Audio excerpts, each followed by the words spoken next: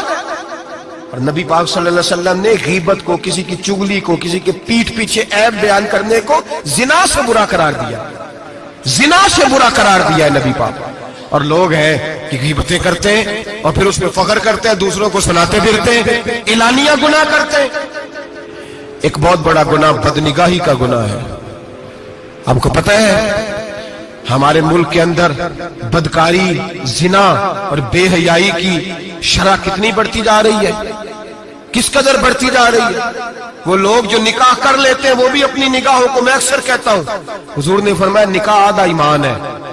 جس نے نکاح کر لیا اس کا ایمان مکمل ہو گیا. تو جو نکاح کے بعد بھی باز نہ آیا، میں اس کو بے ایمان نہیں کہتا، لیکن نبی پاک نے فرمایا جو نکاح کر لے اس کا ایمان، بولیے ایمان محفوظ ہو گیا، اس کا ایمان، سارے بولیے ایمان. اور جو پھر بھی باز نہ آئے، حضور کہہ رہے ایمان مکمل ہو گیا. اور جو نہ باز آیا کیا فتویٰ دیا جائے حدیث کی روشنی میں؟ میرے نبی پاک کی بارگاہ میں عورتیں آئیں توبہ کرنے، بیعت کرنے، مسلمان ہونے. تو حضور بیعت لیتے وقت فرمانے لگے میرے ساتھ وعدہ کرو، جھوٹ نہیں بولو گی، غیبت نہیں کرو گی، زنا نہیں کرو. ایک عورت بول پڑی، کہنے لگی یا رسول اللہ صلی اللہ علیہ وسلم میں مسلمان تو نہیں پر خاندانی ہوں، میرے گھر والوں کے ذہن میں بھی کبھی زنا کا خیال نہیں آیا. ہم تو اسے خاندانوں کے وقار کے خلاف سمجھتے ہیں. روز بری نظر سے کسی کو دیکھنا اور کسی کے بارے میں غلط باتیں، ناراض نہ ہونا. بہت سارے بوڑھے بھی لذت لے لے کے جرم بیان کرتے ہیں، گناہ بیان کرتے ہیں، غلط باتیں کرتے ہیں، کسی عورت کے بارے میں تبصرہ کرتے ہیں. کیا سمجھتے ہیں مرد اور عورت معاذ اللہ تعالیٰ ایک کمرے میں جا کے بدکاری کرے تو وہی زنا ہے؟ میری طرف دیکھیے اور جھانک کر کے سنیے کیا عرض کر رہا ہوں. ادھر دیکھیں میری طرف. نبی پاک صلی اللہ علیہ وسلم نے فرمایا زنا زبان کا بھی ہوتا ہے، زنا کان کا بھی ہوتا ہے، زنا آنکھ کا بھی ہوتا ہے. حضور کس طرح؟ فرمایا جس نے گند دیکھا اس نے آنکھ کا زنا کیا، جس نے لذت لے کے سنا چپ نہیں کرایا، پوری بات سنی، وہ بھی زانی ہے. اور جس نے گندی بات بولی وہ منہ کا زانی ہے، جس نے گند سوچا وہ دماغ کا زانی ہے. اور زانی کو سب سے پہلی سزا اللہ یہ دیتا ہے کہ سجدے کی لذت چھین لیتا ہے، عبادت کا سرور چھین لیتا ہے، اس کا نماز میں دل نہیں لگتا. قرآن میں سب سے پہلی سزا اسے اللہ اپنے دروازے سے دور کر دیتا ہے. بھائیو آج ہمارے سجدے بے کیف ہیں. آج لوگ غلط جگہ پہ گھنٹوں بیٹھے رہتے ہیں. مسجدوں میں لوگوں کے دلوں کو گھبراہٹ ہوتی ہے، لوگ بھاگتے ہیں. میرے نبی پاک نے فرمایا تو نظر کو پاک کر لے، اللہ تیری عبادت میں لذت پیدا فرما دے گا. میرے بھائی یاد رکھ لیں اور سن لیں، سب سے کمزور آدمی وہ ہے جس کا ذہن پاک نہیں. سب سے کمزور آدمی وہ ہے جو کردار کا غلط ہے. ایک بات میں نے پڑھی، آپ یقین کریں میرا دل کرے کہ میں آگ لگا دوں اس عنوان کو جس پہ گندگی لکھی جاتی ہے، ان اخباروں کو، ان چیزوں کو جس پہ گند لوگوں کے دلوں میں. وہ انڈیا کی ایک وزیر اعظم عورت گزری تو کسی نے اس سے کہا کہ پاکستان نے تو تمہیں شکست دی ہے، تم جیت نہیں سکے بڑا ملک ہو کے. کہنے لگی کوئی بات نہیں، تھوڑا وقت ٹھہر جاؤ، ہم ان پر تہذیبی یلغار کریں گے، ان کے گھروں میں ننگا ناچ کریں گے، یہ گندی تصویریں دیکھیں گے، یہ گند میں الجھ جائیں گے. اور جو قوم گند میں الجھ جایا کرتی ہے وہ پھر کسی سے لڑنے کی طاقت نہیں رکھتی، اس کے اندر ڈٹ جانے کی ہمت نہیں ہوتی، اس کی غیرت کے جنازے نکل جاتے ہیں. دل کرتا ہے جل جائے وہ جل جائے جہاں سے برائی پھیلتی، تباہ ہو جائے وہ علاقے جہاں سے گند ہوتا ہے. لوگ گند کی کمائی کھاتے ہیں، گند کی. ایکٹروں کے ساتھ کھڑے ہو کے فوٹویں کھچاتے ہیں اور گناہ پہ فخر کرتے ہیں. اور گندے لوگ کہتے ہیں اللہ کا فضل ہے ہم گند پھیلا رہے ہیں، ثم معاذ اللہ. لوگ گناہ پہ فخر کرتے ہیں چوکوں چوراہوں میں. محمد بن قاسم آئے ہندوستان پہ راجہ دہر کے مقابلے میں، نوجوان میری طرف دیکھے اور صحیح ہو کے بیٹھے، خاصے صحیح ہو کے بیٹھے. تقریر نہیں کر رہا، جذبات کا، میرے جذبات سنیں، دل کے پھپولے جل رہے ہیں حسینے کے داغ سے. اللہ کی قسم روح کی گہرائی سے بات کر رہا ہوں، وہ بات کر رہا ہوں جو سینہ کہہ رہا ہے کہ پھٹ جائے اور کہنا نہ پڑے. قرآن و حدیث پڑھتے ہیں اور پھر اپنا حال دیکھتے ہیں تو لگتا یہ ہے کہ عذاب قریب آ گیا ہے.